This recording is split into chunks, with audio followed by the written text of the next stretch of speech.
One of the most important provisions and therefore mechanisms for implementing the Protocol on Women's Rights in Africa, Maputo Protocol, is in fact Article 62 of the African Charter on Human and People's Rights, read with Article 26 of Maputo Protocol, which requires state parties as an obligation to submit reports every 2 years to the African Commission on Human and People's Rights in Banjul.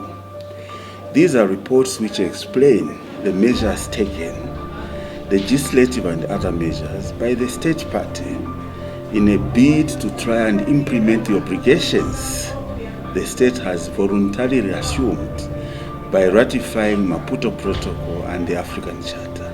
The Protocol to the African Charter on Human and People's Rights on the Rights of Women, otherwise referred to as the Maputo Protocol, is a document crafted to address peculiar cases of gender-based violence, discrimination, and inequalities in Africa. In order to permit the African Commission to judge the level of implementation, there is need for state reporting. By virtue of Article 26 of the protocol, states are obliged to report to the Commission as to measures taken in implementing the provisions of the protocol. Unfortunately, so far, we've had very few reports in that regard. In 2009, the African Commission on Human and People's Rights issued a set of guidelines for state parties to report on how they are implementing the Maputo Protocol. State parties that have ratified the African Charter and the Maputo Protocol have an obligation to submit just one report, but this one report must be of two parts. So part A deals with the rights under the African Charter, and part B deals with the rights under the Maputo Protocol. So what we do at the Women's Rights Unit is to train states on the guidelines that have been adopted by the African Commission on how they should report in order to fulfill the reporting obligations they have. As a state party planning to submit its initial report, here are some things you should know.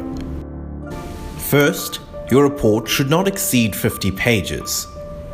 Second, it should include details of individuals and/or groups involved in the drafting of the report.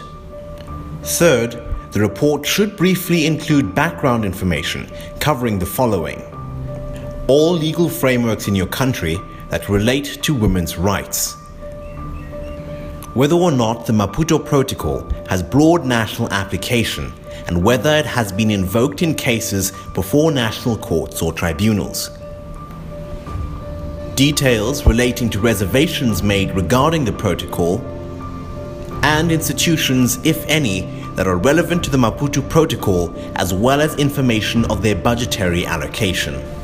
Implementation of all the rights enunciated under the Maputo Protocol must be reported upon using the following broad themes: equality and non-discrimination, protection of women from violence, rights relating to marriage,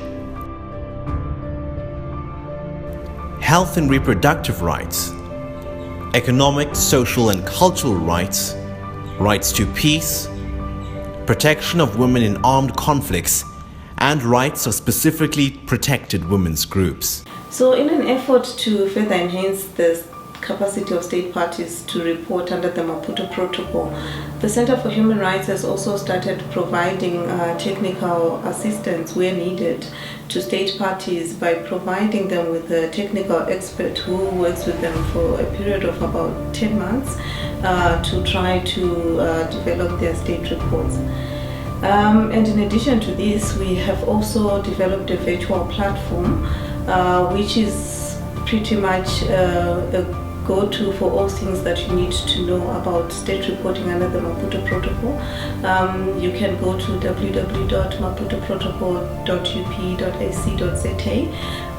So this virtual platform contains information that you will need. It contains, so you'll find copies of the guidelines, the Maputo Protocol itself, but it also has an interactive platform where you can actually write to us at the Center for Human Rights with questions that you may have, which we will respond to.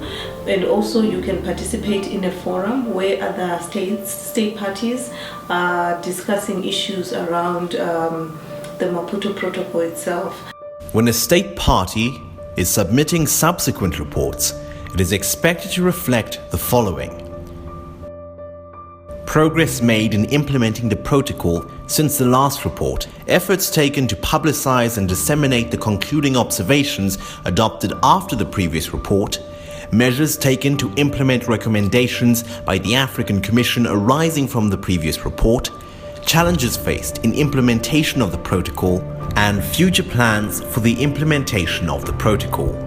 Not everyone that is victimized for human rights may find the opportunity to complain, and therefore Maputo state party reporting procedure becomes an opportunity for the Commission to also indulge in examining the various situations of every country that becomes a party to Maputo Protocol. So we at the center would like to encourage state parties to continue to write their reports and do so timeously.